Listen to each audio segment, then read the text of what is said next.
Hi, I'm Gloria Kenyon, Public Programs Coordinator for the Smithsonian American Art Museum's Renwick Gallery, and today we will be making miniature books for our upcoming Handi-hour, where the theme is miniatures in honor of our Nutshells exhibition. So I have some pre-cut papers here.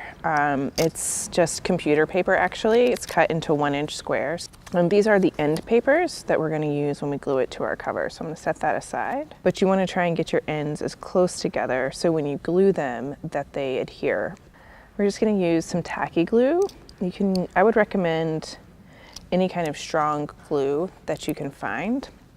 I'm just going to take a sponge brush. You can use any kind of brush you have. And we're actually going to apply a couple of layers.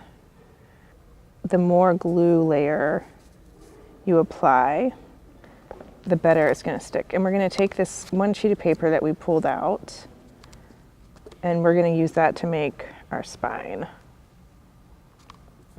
So we're just going to apply this over and adhere that.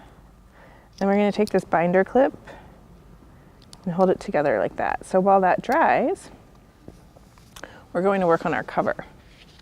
So you're going to take your inside pages, and I have some other ones here to show you. You're going to lay them down and trace right around them to create your covers.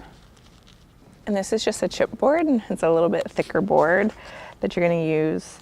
And I've traced out for our cover here, you can see just around. So it's a little bit bigger than 1-inch square. And then you're also going to want to trace out a space or a piece for your spine. So you want a hard spine and 2 hard covers. And you could use something a little bit thicker. You could use a cardstock if you wanted. But I find this chipboard to be the perfect thickness and the perfect strength for our tiny books. These are fabric covers. You could do a hard paper if you wanted, a soft paper if you had a decorative paper. I just have these scraps of fabric. Lay these down on here, and you want to give yourself a little bit of extra space around your cover and your spine. Now we're going to glue our cover end papers onto our fabric.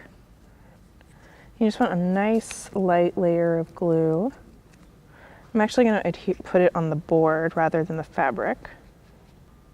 And you want to leave just the tiniest little gap between the spine board and the cover boards, so when you fold them up to make the spine, it folds more easily.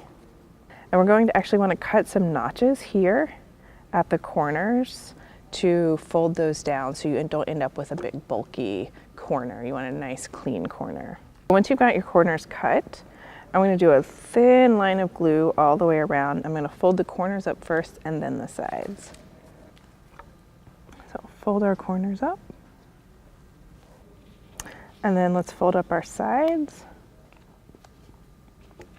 And now we're going to take our pages that we glued together earlier and adhere them.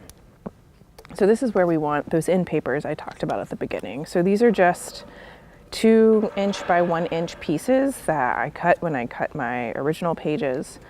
And this is so you can more easily glue your inner pages to your cover. So I'm going to actually glue my end papers in first. So end paper number 1 is in. We'll do end paper number 2.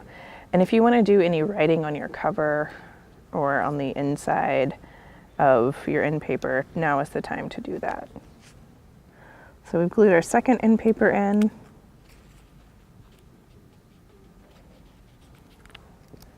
And now we're going to glue our spine, add some glue to our spine. And the other side of our end papers. And we'll take our pages that we glued together earlier, adhere them to the spine, pull up our end papers and glue them,